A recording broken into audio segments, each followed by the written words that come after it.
তো আলটিমেটলি তার পজিশনের সাথে টাইমের যে গ্রাফটা দেখবো সেটা দেখবো একটা সাইনোসয়েডাল ওয়েভ হচ্ছে, অর্থাৎ সে সাইন গ্রাফের মতো যেটা অনন্তকাল ধরে চলতেই থাকে একটা ইলেকট্রোম্যাগনেটিক ওয়েভ, যখন আমরা পড়েছিলাম ক্লাস 11-12 মনে আছে।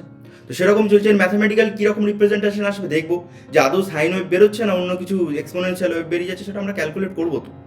বাট আলটিমেটলি এটা হচ্ছে কেস, এটা হচ্ছে সিম্পল হারমোনিকের ক্ষেত্রে, ঠিক আছে। আচ্ছা ড্যাম্পটের ক্ষেত্রে স্যার তাহলে কীরকম হবে? দেখো শুরু তো হবে খুব ভালো হবে, বাট আলটিমেটলি রিয়েল লাইফে দেখো সে ধীরে ধীরে ধীরে ধীরে ধীরে ধীরে স্লো হয়ে যাচ্ছে, পজ হয়ে যাচ্ছে। রিস্টার্ট করি, শুরু হচ্ছিল খুব ভালোতে, যে সিম্পল হারমোনিকের মতো, বাট আলটিমেটলি তার অ্যাম্পলিটিউডটা ধীরে ধীরে কমতে কমতে কমতে কমতে শূন্য হয়ে গেল।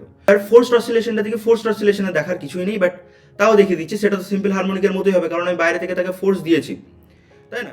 তো আমি বাইরে থেকে ফোর্স, দেখো আমার উপর ডিপেন্ড করছে যে আমি তাকে বাইরে থেকে একটা ফোর্স দিচ্ছি। আমি এখানে দেখো এই যে কারসারটা রয়েছে, সেই কারসার থেকে আমি বাইরে থেকে যে ড্রাইভিং ফোর্সটা, যে ড্রাইভিং ফ্রিকোয়েন্সিটা আছে, সেটাকে আমি অ্যাডজাস্ট করছি।